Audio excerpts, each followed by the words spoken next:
Quiet on set. Rolling. Action.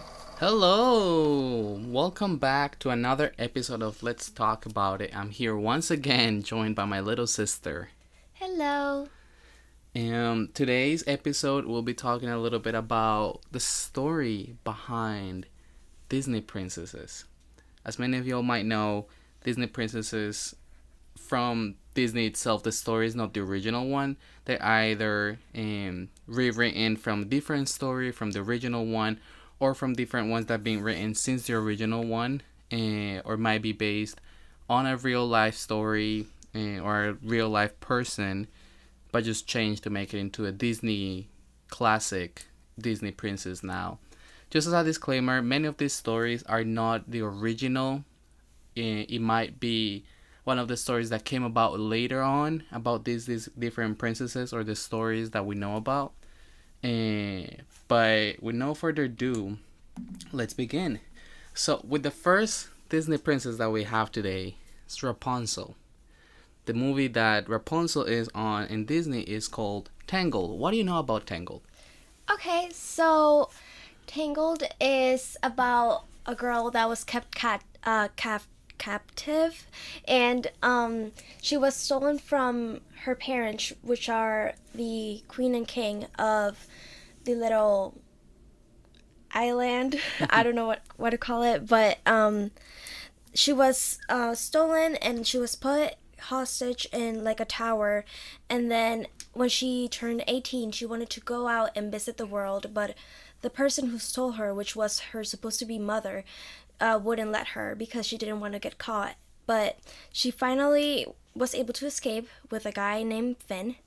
And Finn helped her out, and they ended up finding out the truth about that wasn't her actual mother. And at there was a whole thing where like the mother found her, and she cut her hair short and stabbed Finn. But at the end, Rapunzel was able to get back with her parents, the queen and king. Okay. Well, the story of Rapunzel is based on the fairy tale by the Grimm brothers. In the version, when the witch finds out Rapunzel and the prince have left, she cuts off Rapunzel's hair and dangles it out the window. When the prince is confronted by her, he bumps out of the window and is blinded when he lands on thorns. He eventually finds Rapunzel, and she heals him with tears. Interestingly, in the first version of the tale, Rapunzel is the one who foolishly gives the prince away by admitting to the witch that her clothes are getting too tight for her around the waist, indicating pregnancy. Oh, wow. So in the original or the different stories that were told about Rapunzel before the Disney Princess one, the prince was thrown out the window, fell in thorns, became blinded. Rapunzel cured him with tears. And in the other story, the first version of this tale, Rapunzel is the one to give him away and say like, "Oh, I'm pregnant," pretty much. I've definitely heard that story before, I think. But it's really interesting because all the stories are very disturbing. Obviously, Disney has to change them. But it's really fun to see the actual story. And also, I forgot to mention that the old lady who stole Rapunzel stole her to become young. Because Rapunzel had magic powers in her hair. That's why she could heal people with her hair. So she told her to just become more young. Okay, I see. So maybe that's how she's able to cure the prince with her tears. Yes. So what do you know about Moana? Okay, that's a newer one, definitely. And Moana is about this girl that lives in this little island with her family and all the people there, and she's like a princess, and she always wanted to explore the sea, but her dad never let her since he stated that it was dangerous and stuff. But her grandma always told a story to all the children, including her about this man that demigod, I believe. Yeah, I just don't remember names, but Maui.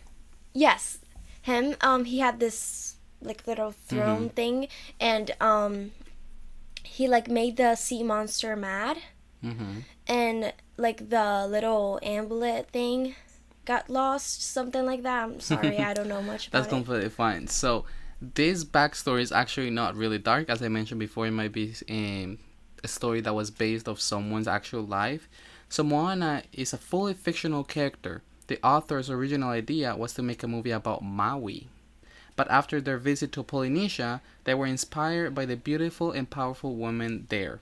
As shown in the film, you can see like their different cultures and like the skin color and stuff like that. Obviously, completely inspired from the Polynesian people. They also learn a lot about navigation, and this is how the character of Moana came to life. The movie is full of references to Polynesian mythology, in which the islands are believed to have been created by the demigod Maui. In the myths, in contrast to the movie, Maui appears as a slim, young man who is coming of age with a top knot on his head. So instead of the Maui we know, it was pretty much a hipster with a man bun. Oh. Alright, so going on to the third one, what do you know about the story of Mulan? Yeah, so this story I believe is Japanese. I can't quite remember. Asian? No, Chinese. It's Chinese. Chinese. Okay. So there was about this girl, and it was going into a war. So the girl's Mulan's dad had to go because all the men had to go, and all the family's oldest son had to go to fight in the war. But since they didn't have an eldest son, the father had to go, and he was very old. So Mulan just like dressed as a man, as the eldest son, to be able to step in as his father. So she did that, and then she had to like all the stories about her trying to cover as a man and stuff, and she like ends up falling in love. And there was a thing about a dragon, and the ancestors like was going to like help her out. And she actually becomes like a really good warrior.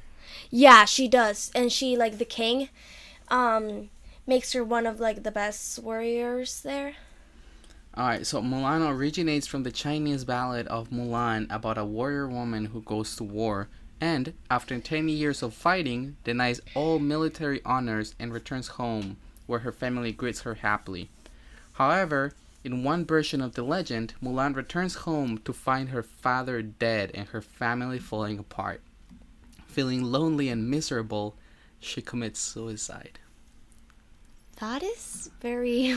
It is really dark. It is one of the versions of the myth. So there is some other happy ones in which it just comes and everyone's happy. Anyways, moving on. What do you know about Snow White? Classic. Okay. Of course.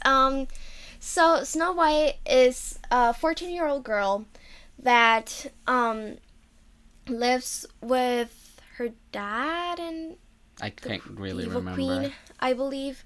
Maybe, I'm not sure if the dad was there or not, but with the queen that was not her actual mother, and she was evil, and she always wanted to be the most beautiful woman in town. So one day she had a little magic mirror that she always asked, Miro Miro, who's the prettiest girl? Something like that. And it always said her, Mirror, her, mirror, her. who's the prettiest girl of them all? Oh, Mirror, yes. mirror on the wall, who's the prettiest girl of them all? I think something Yeah. like that. And she like one day she asked, and it said Snow White. So she told one of her hunters to go and kill Snow White and bring her her heart. So they went out, and he was gonna kill Snow White, but he felt really bad. So he just killed like something else, like an animal instead. And brought the heart. And brought the heart, and then let Snow White escape. And Snow White escaped to a little dwarf's house that she found. She cleaned it and stuff.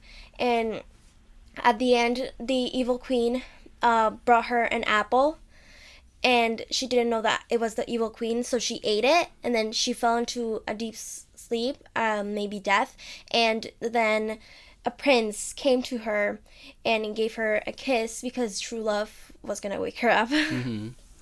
Well, this one, it does become a little bit dark towards the end. The original German fairy tale isn't all too much different from the version most people are familiar with. In the fairy tale, though, the evil queen's stepmother doesn't ask for Snow White's heart in a box, but for her liver and lungs to eat for dinner, naturally.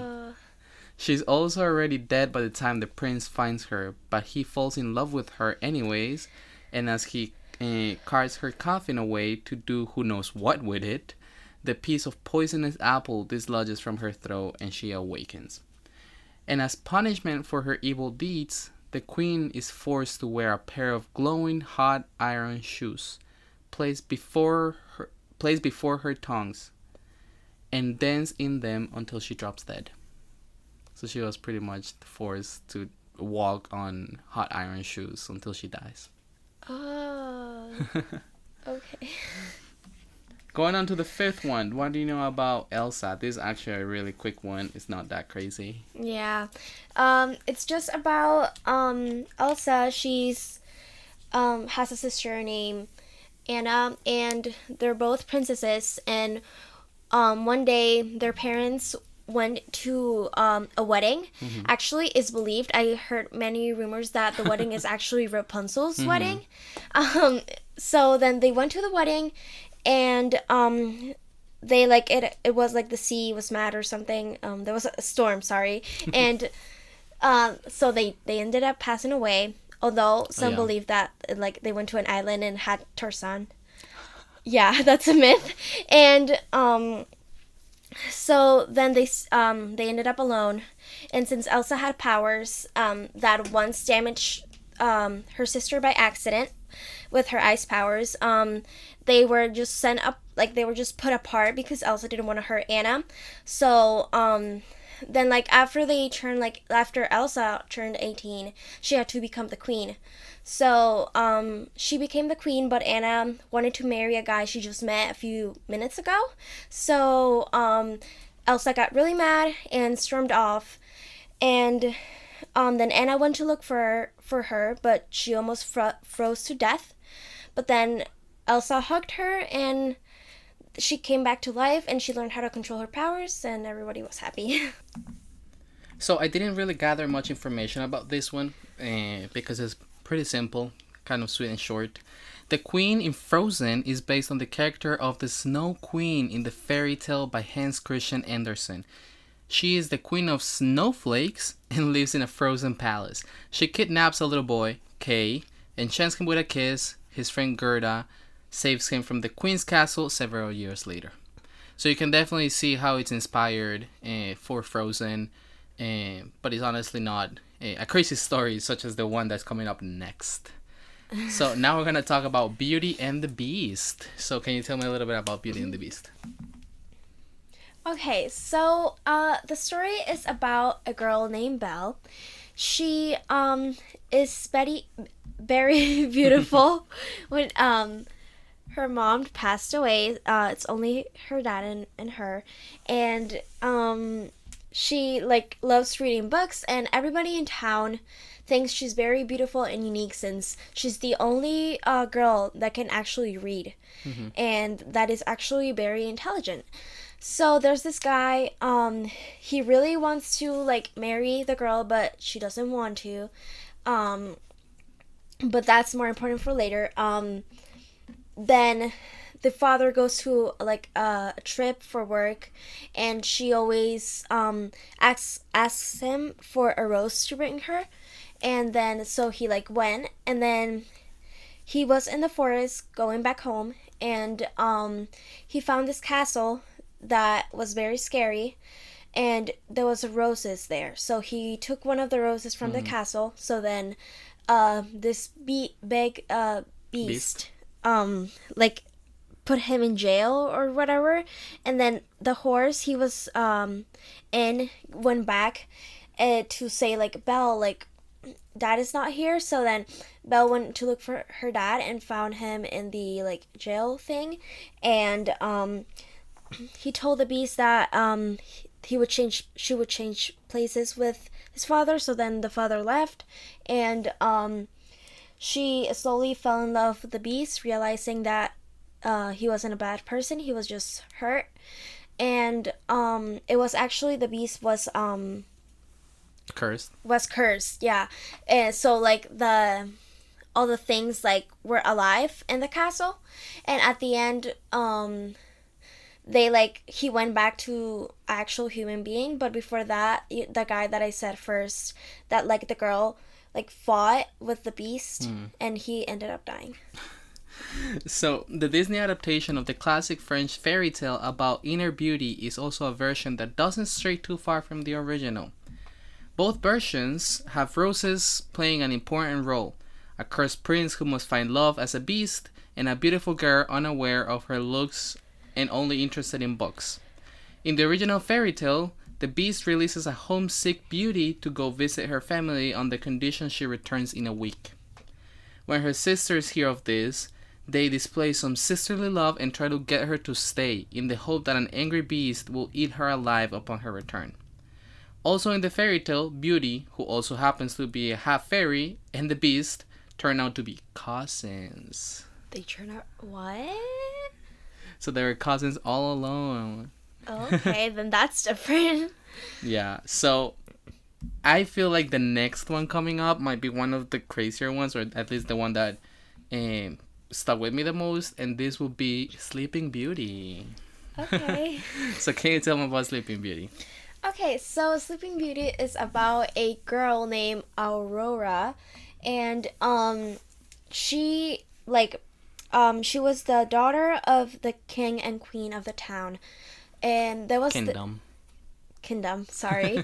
And there was this like evil character. Her name was Maleficent, and she didn't like the family for some past she had with the king. So when the baby was born, she went to the celebration party at the castle and enchanted the baby with a curse that made her, like, when she turned 17 or 18, she would fall in a deep sleep and not wake up until like true love, kiss or like affection. And so that ended up happening, and then this prince came to save her, and they were all happy.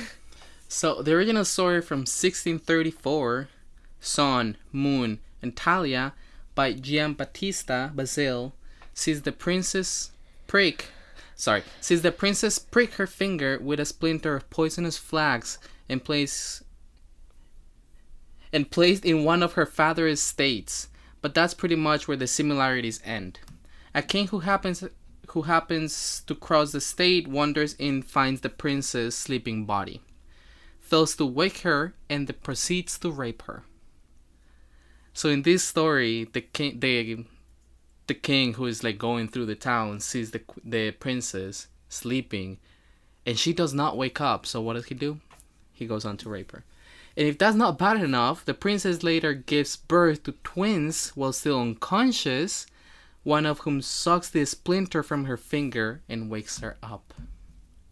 The princess ends up marrying the king, who burns his first wife alive so they can be together. But not before the wife tries to kill and serve the baby twins for the king to eat. Oh my god. I told you, this one is like the one that stuck with me the most. Like, that is really weird. Bad. Yeah, and I've heard many stories about like doctors like raping their patients when they're in comas. Yeah. That's very creepy. That reminds me of that. And this actually kind of reminds me of there's a story in the United Kingdom that most people believe to actually be real, and it's about the two princesses, and it was these two pair of kids that were in the kingdom and were killed and hidden, and their bodies were hidden somewhere in the castle. And I actually visited this castle, and we saw where they supposedly were found, But nothing's for sure about where they were found. But yeah, it's a pretty similar story. It's like, I'm gonna kill your kids because I hate you now. Oh. So next one up is Pocahontas. Do you remember anything about Pocahontas? Yeah. So Pocahontas was like lived with a tribe, really like away from people, and she was gonna get married to this guy. He was very rough, so she did not like the guy. And one day, like people that were like from another place, like nation, tribe, whatever, came to like visit them, and she fell in love with one of them, but they were kind of like fighting, like they didn't like each other because the other people wanted to take over their land. So so like she like fell in love with him, and I believe like he almost got killed by the dad of Pocahontas, but then like he left. I'm not really sure, but I think that's what happened. Honestly, the last time I saw Pocahontas, I was really, really young, so I cannot really tell you Me if too. if you're wrong Yeah. about this. What I can tell you is that Pocahontas, which in this story is called Matuaka, was born in 1595 to a Powhatan chief. In 1607, John Smith, an English soldier and explorer, was captured while one of Powhata's hunting parties. According to him, Matuaka threw herself across his body to protect him from execution at the hands of Powhatan. However, there is no proof that this actually happened. So this part that I just told you is believed to be an actual story. Matuaka herself was kidnapped by colonists to be ransomed for English prisoners held by her father. During her captivity, tobacco planter John Rolfe conditioned her release upon her agreeing to marry him. She died when she was 21 years old. Yeah, I just remember that. So like they were at the edge of something, and the father was gonna kill him, and then like Pocahontas just went on top of him to like protect him. I do remember that. But yeah. Yeah, so you can definitely see the similarities in these two. Yeah. Now, the second to last princess that we have is Cinderella, a fan's favorite. Yeah, there's many movies about this like now, realistic. And so Cinderella is about a girl named Ella. They put her Cinderella because I think like the chimney, something like that. Because she always does like ashes and chimney work. Her dad always traveled a lot. So one day he died, and she had a stepmother and stepsisters. They were evil, and they were very mean to her, made her do all the chores. So since the dad passed away, now she had to do that and live with them. So one day the like prince made a ball for like all the princesses to come, so that they could like he could get a wife. So Cinderella wanted to come, and she made a really pretty dress because she knew how to sew. She had friends that were rats, so but then the evil sister and mother did not let her go. So they went, and she had to stay at home, and they actually ripped her dress, and they went to the ball, but then a magic fairy helped her out and gave her a beautiful dress with glass slippers, and the rats and mice turned into like how do you say that, like the people who like the helpers, yeah. Yeah, the helpers. So then she was able to get to the kingdom, and she like went to the ball, and the prince and princess the prince and Ella fell in love. And they like dance, but the fairy, what she told Cinderella is that at midnight she has to go because the enchantment will end at 12. Yes. So she at 12, it was almost 12, it was like 11:59, she went running because she totally forgot. So she went running down the stairs, and the glass slipper she had, one of them, fell. So she went, and then the prince like tried to follow her, but only found the slipper. So then she went away. Then she ended, and she just went back home to do chores. And the prince loved her so much that he decided to look for her, but he only had the slipper.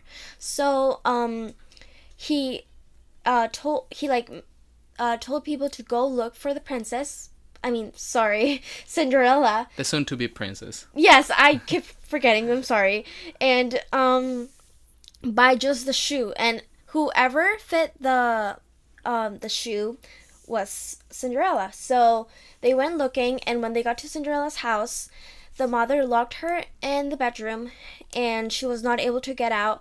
And they were trying on the other daughters, and they were not able to fit because their feet were too big, because Cinderella's feet were very small. So then the mice and rats came and opened the door for her, and she was able to fit the slipper. So then they went back to the castle, and she became a princess. Now, something really quick about this is like the entire dress, the entire attire of Cinderella disappeared at midnight after the enchantment was complete. Why did that one slipper not disappear? Like, how did it stay just like normal? I don't know. Maybe it could be like it fell off her body. Maybe. So they're having several versions of the story, as we already said, spanning different times and cultures, and Disney credits Charles Perrault's 1697 version, Cendrillon, as the inspiration for its film. However, the Grimm brothers' 19th century version itself, an adaptation of Perrault's, is much darker. In their version, the fairy godmother doesn't exist. Instead, Ashputel, German for Ashful, is giving the dress for the 3 bowls she attends from a tree she planted and watered with her tears. So she got the dress from a tree that she planted and pretty much took care of by her mother's grave. Oh. When the prince comes trying to find the owner of the slipper, the evil stepsisters resort to cutting off parts of their feet to try and fit the slipper. One cuts off a toe, the other cuts off her entire heel. Just imagine that. The blood dripping from their shoe gives them away. And in the end, they have their eyeballs picked out by doves. Oh my god. Yeah, lying is not a good thing, I'm telling you. Okay. So, the 10th and last story that we have for today is The Little Mermaid. If you can tell us really quick what that's about. Yes, so that's my favorite princess. That's why I left it for the last. So, the story is about mermaids that lived under the sea, obviously. Under the sea. So, Ariel, she was one of the mermaids, and she always wanted to visit what was outside of the sea. But her dad always told her that it was very dangerous and she could not do that. So she always kept stuff that she found from humans, because all of them thought that humans were very bad, which they're not wrong. So one day she just decided to go up and explore, and she saw a boat that was just like falling apart because of a storm. So then she went to save one of the men that she thought was like handsome. So she saved the man and left it in the sand. So then when she saw that people were coming, she like went to hide, and then the people found the prince, and I think it was believed that other person saved him. I'm not sure. But then when she went back to the sea, she kept thinking about him, and so she went to this villain, Ursula, yeah, and she was very evil. So she told her that she would give her human legs in change for her voice, and that if not in like 2 days or one, she couldn't make the prince fall in love with her, then she would turn into seaweed, I think. And so she like accepted, and she just went to the castle and tried to make him fall in love with her. Make him fall in love with her, but he was falling in love with like the other girl that was believed to Mhm. save him. So that all happened. She was about to turn into seaweed until like it was all figured out, and they fell in love and they had a child. Nice. So the original version by Hans Christian Andersen is not quite as cherry. While the trade with the sea witch still occurs, the penalty for failure isn't just turning back into a mermaid, actually, but it's death. Oh. Every step she takes makes her feel like she's walking on daggers, but she still dances for the prince and soon becomes his favorite companion. So happily ever after then, not quite. The prince ends up marrying another girl who he mistakenly believes was the one to save him from the shipwreck. Before the mermaid faces her death penalty, though, her sisters sell their hair to bring her a dagger. If she kills the prince, his dripping blood will cause her feet to become fins again. But if in the end she can't bring herself to do it... But in the end she can't bring herself to do it, and so she jumps off the ship where the wedding was held and turns into sea foam. Oh. So in the end she has to kill the prince. He is married to someone else. She doesn't do it. She turns into sea foam. Oh, so it is similar. It is pretty similar, actually. It's just much more tragic. And I understand why Disney had to change many of these stories for them to fit their princess status. Of course, because we want a happily ever after. Of course. So all in all, I think it's great that Disney takes inspiration from so many different places, but I do find it pretty weird at points how they just took the weirdest, more crazy stories. But do you have anything else that you want to add? No, I think that's all. I think like I really like this episode because I see it's like very interesting knowing what the people who created the stories actually wanted it to be like. Mm-hmm. So that will be it from me, and I'll see you again next week. Thank you so much for coming, and I hope to hear back from you next week when we have a new episode. Yeah, thank you. And cut.